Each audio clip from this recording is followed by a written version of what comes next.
जय जिनेन्द्र। आज हम NCERT 12th macro economics chapter 3 money and banking DPI द्वारा जारी की गई नई प्रश्न बैंक 2022-23 के पार्ट फर्स्ट को सॉल्व करेंगे। इसमें ऑब्जेक्टिव टाइप क्वेश्चन और 2 मार्क्स के क्वेश्चन होंगे। निवेश के निर्धारक घटक हैं। निवेश यानी आपके पास पैसा है, उसमें से आपने मान लीजिए 100 रुपये हैं, आपने 50 रुपये का उपभोग कर लिया। अब 50 रुपये जो बचे आपके पास वो क्या हो जाएंगे, आपने मान लीजिए किसी बैंक में जमा कर दिए या कहीं भी लगा दिए जिससे कि वो बढ़ जाएं, तो आपने क्या कर दिया, निवेश। अब निवेश के निर्धारक घटक क्या हैं, पूंजी की सीमांत क्षमता। आपने 100 करोड़ रुपए किसी मशीन में लगाए और उस मशीन से आपको 10 लाख रुपए हर महीने प्राप्त होते हैं, तो ये क्या हो गई, आपकी पूंजी की सीमांत क्षमता। अगर पूंजी की सीमांत क्षमता ज़्यादा होगी तो आप निवेश ज़्यादा करेंगे, कम होगी तो निवेश कम करेंगे। ब्याज की दर, अगर बैंक जो है आपको 5% ब्याज दे तो आप कम निवेश करेंगे, 10% ब्याज दे तो आप ज़्यादा निवेश करेंगे। तो ब्याज की दर भी क्या है, निवेश का निर्धारक घटक है। तो इसका सही आंसर क्या है, सी।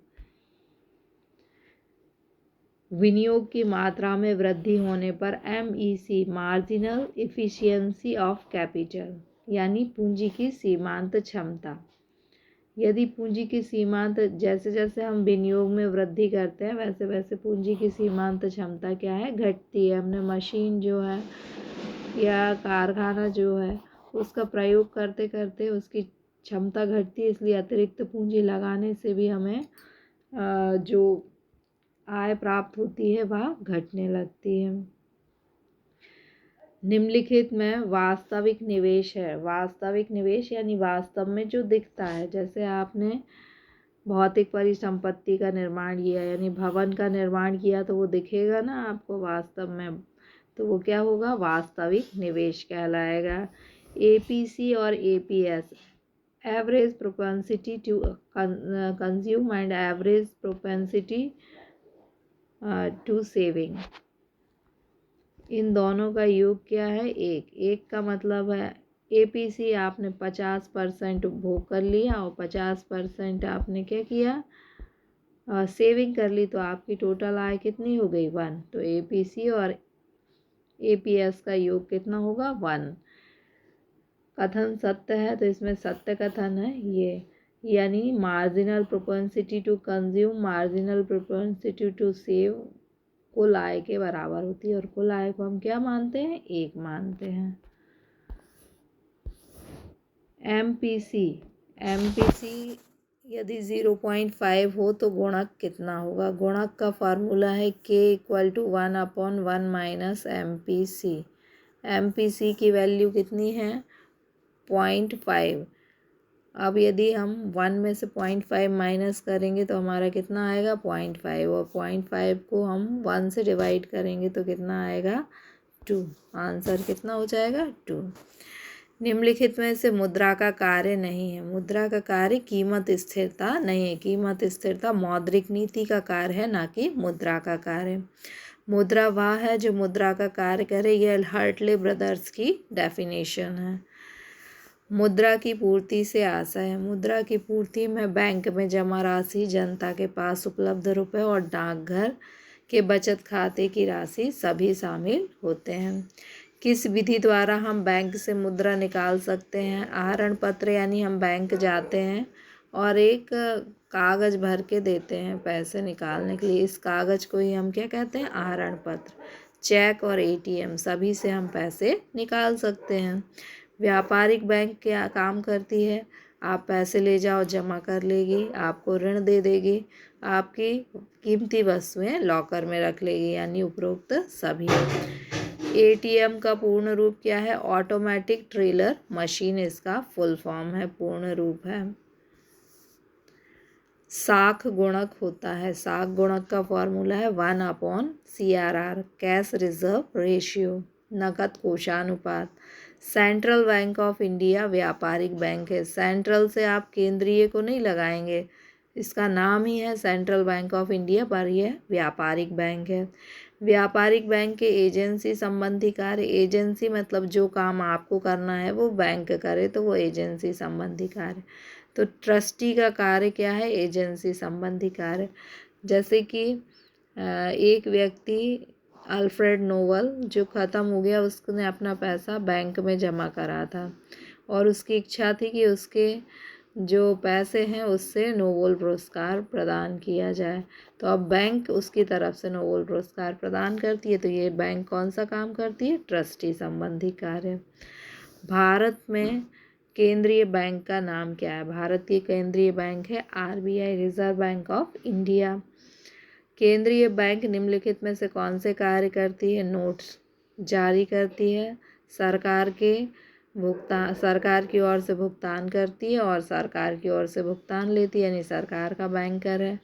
बैंकों को भी निर्देश देती है, नियंत्रित करती है, तो बैंकों का बैंक है। तो आंसर हो जाएगा उपरोक्त सभी। एक शब्द में उत्तर दीजिए।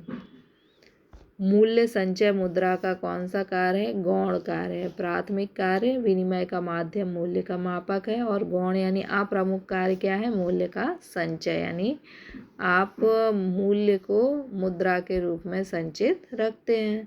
मुद्रा का आविष्कार किस प्रणाली के क्षेत्र दोषों का निराकरण किया? वस्तु विनिमय में हमें कई प्रकार के दोष थे, जैसे कि अब एक व्यक्ति के पास गाय है और एक व्यक्ति को 1 किलो गेहूँ चाहिए है, तो वो विनिमय नहीं कर सकता था। इन सब दोषों का निराकरण मुद्रा के आविष्कार ने कर दिया है। मुद्रास्फीति से मुद्रा का प्रचलन वेग तेज हो जाता है। मुद्रास्फीति यानी मार्केट में मुद्रा की मात्रा ज़्यादा हो जाए तो आर्थिक जो गतिविधियाँ होंगी वो भी क्या हो जाएंगी? बढ़ जाएंगी। और आर्थिक गतिविधि बढ़ने से मुद्रा का प्रचलन वेग यानी एक मुद्रा कितने हाथों से गुजर रही है, तो मुद्रा का प्रचलन वेग भी क्या हो जाएगा? तेज हो जाएगा। ज़्यादा आर्थिक गतिविधियाँ होंगी यानी ज़्यादा लोगों के हाथों से मुद्रा गुजरने लगेगी। तरल कोषानुपात बढ़ने से मुद्रा की पूर्ति पर क्या प्रभाव पड़ेगा? कि ये मुद्रा की पूर्ति क्या हो जाएगी? घटेगी। यानी आपने 100 रुपये बैंक के पास जमा करें और बैंक ने 10 रुपये अपने पास रख लिए, 90 रुपये का ऋण दिया। दूसरी कंडीशन में बढ़ गया तरल कोषानुपात, 20 रुपये अपने पास रखे, तब ऋण देने की शक्ति कितनी बची? 80, यानी मार्केट में मुद्रा की पूर्ति घट गई, 80 की हुई, तो इसका आंसर क्या हो जाएगा? घटेगी। चालू खाते पर ब्याज की दर ऊंची होती है? नहीं। चालू खाता यानी व्यापारियों का खाता, इसमें वे कई बार पैसा निकाल सकते हैं और कई बार पैसा जमा कर सकते हैं, इसलिए इस पर बैंक या तो ब्याज नहीं देती या नाम मात्र का ब्याज देती है। नकद कोषानुपात बढ़ने का साख निर्माण पर क्या प्रभाव पड़ेगा? साख भी घटेगी। आप 100 रुपये जमा करते हैं, 10 रुपये बैंक अपने पास रखे और 90 रुपये ऋण या साख दे सकती है। अगर 20% अपने पास रखे यानी अब कितने रुपये? 80 रुपये ही साख दे सकती है, यानी साख क्या हुई? घट जाएगी। साख निर्माण कौन करता है? तो साख निर्माण का कार्य व्यापारिक बैंक करती हैं। व्यापारिक बैंक जो ये आपको 10 रुपये देकर 90 रुपये का किसी को ऋण देती हैं तो उसके खाते में जमा कर देती है, तो यही क्या हो जाएगा? साख निर्माण। कागजी मुद्रा का निर्गमन का अधिकार किसे है? आरबीआई यानी रिजर्व बैंक ऑफ इंडिया को है। भारत का शीर्षस्थ बैंक कौन सा है? Reserve bank of India. 1 रुपये के नोट का निर्गमन आरबीआई करती है? नहीं, वित्त मंत्रालय करता है। सही जोड़ियां मिलाइए।